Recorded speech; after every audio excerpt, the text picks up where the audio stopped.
You forgot me every lifetime, but I remembered.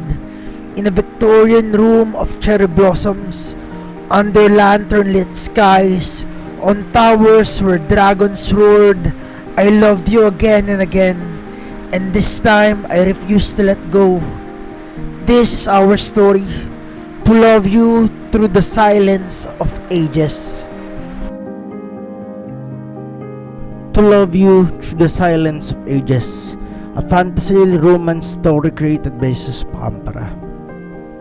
If this tale stirred something in you, a memory, a dream, or a truth, our Ko-fi, Amazon, and Patreon links are in the description. Support helps us keep writing for you and the ones you hold dear. In the hush before the first word formed, your name trembled only on my tongue. Before ink touched the parchment sky, my soul reached through the dark for you. When stars were young and God still wept, I whispered prayers shaped like your smile. In rain-swept streets of lantern fog, I found you dressed in cherry bloom.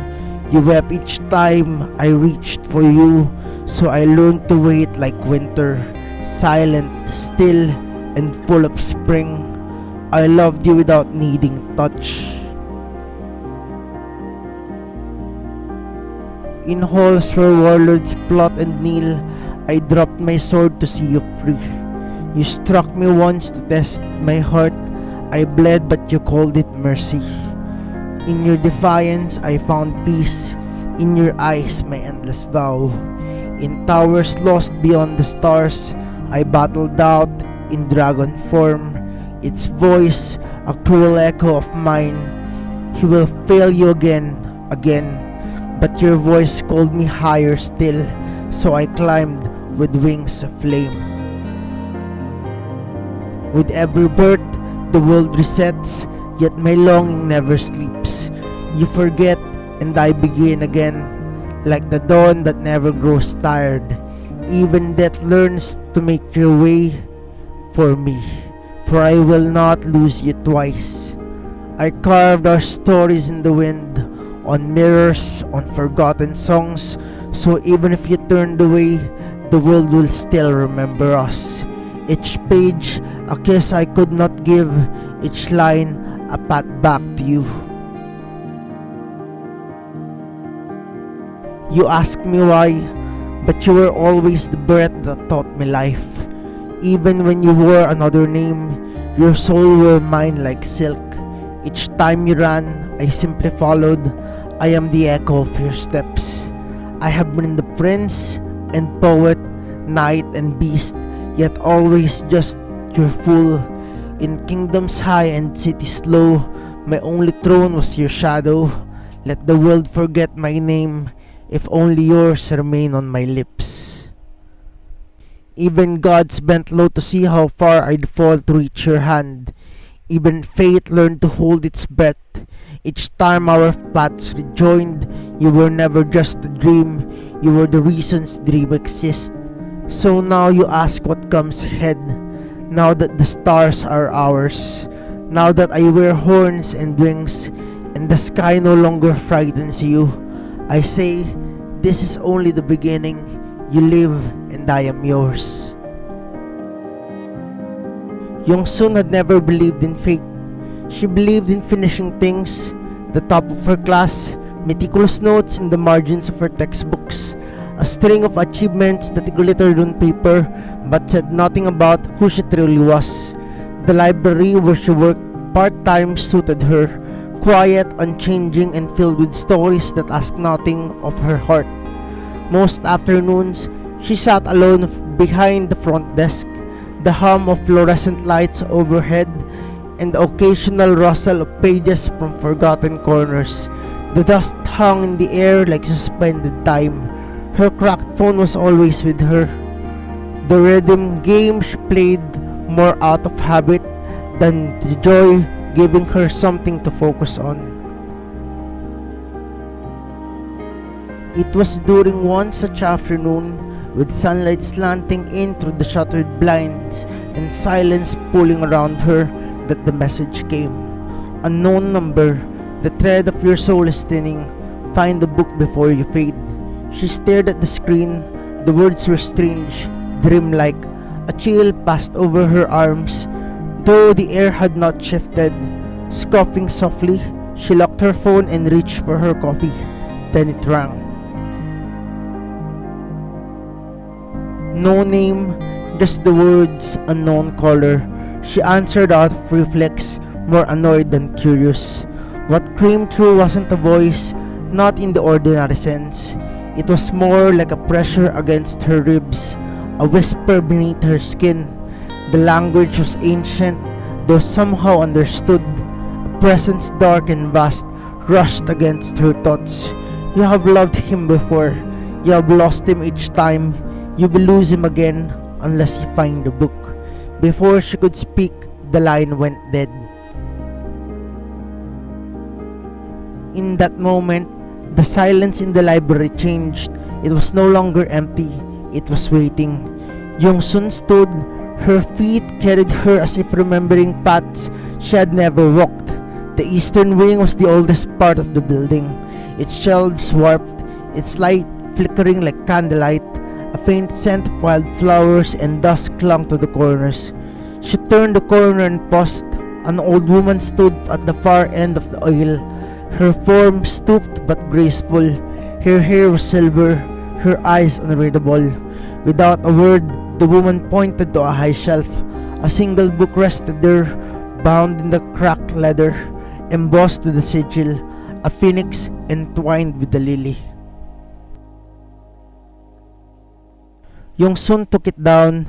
The moment her fingers brushed the cover, the air thickened. The library around her stilled, as if the world had stopped breathing. She opened the book. The first page shimmered. The scent of ink and cherry blossoms filled her senses. London, 1896.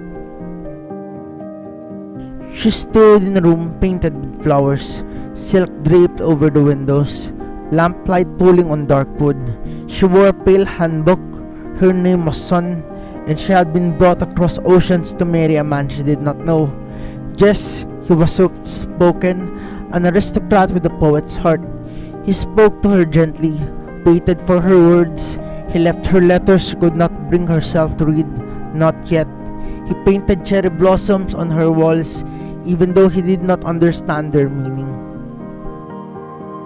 She wept often, not because she feared him, but because she did not know how to love someone who had asked for nothing. He waited.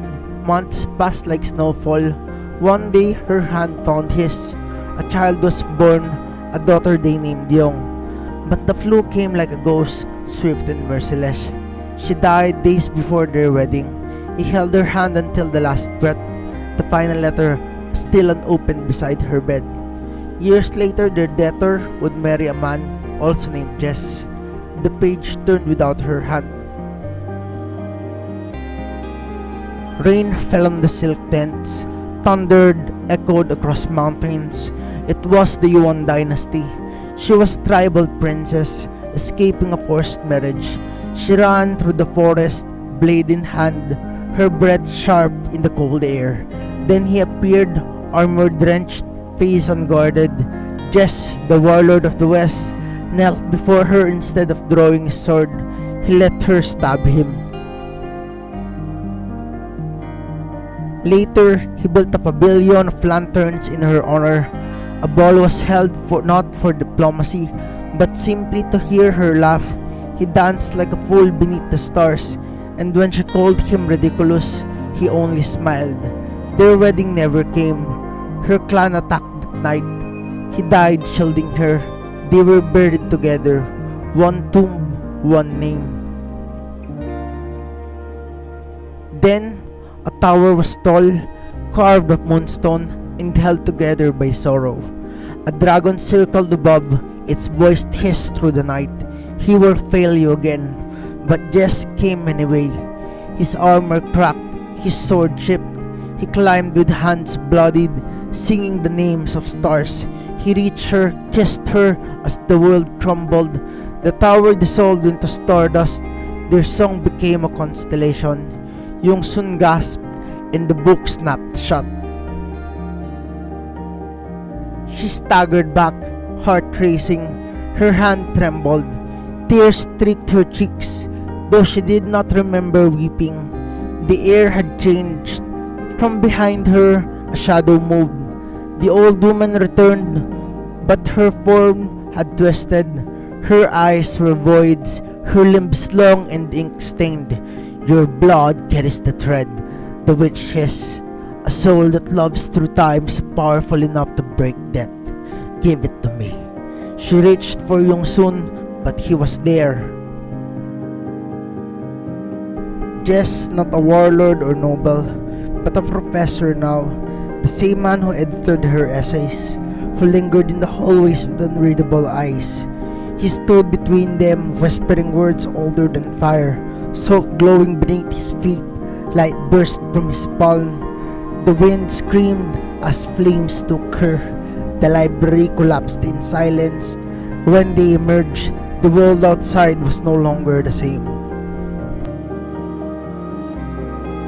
Dragons traced patterns through clouds above Seoul. Lanterns drifted beside streetlights. Magic pulsed through neon signs. The sky bent slightly, as if watching. Yongsun stepped into this new world, her hands still in his. What is this place? She whispered. Jess looked at her with eyes that remembered every lifetime. A place where you live, a future I rewrote. He stepped back. Horns rose from his brow, wings dark as starlit silk unfurled from his back. The night air shimmered around him. He held out a hand. Come with me. The story is still only beginning. She placed her hand in his. Together they rose into the sky. Above them soul glittered like a memory reborn. Below them the world whispered.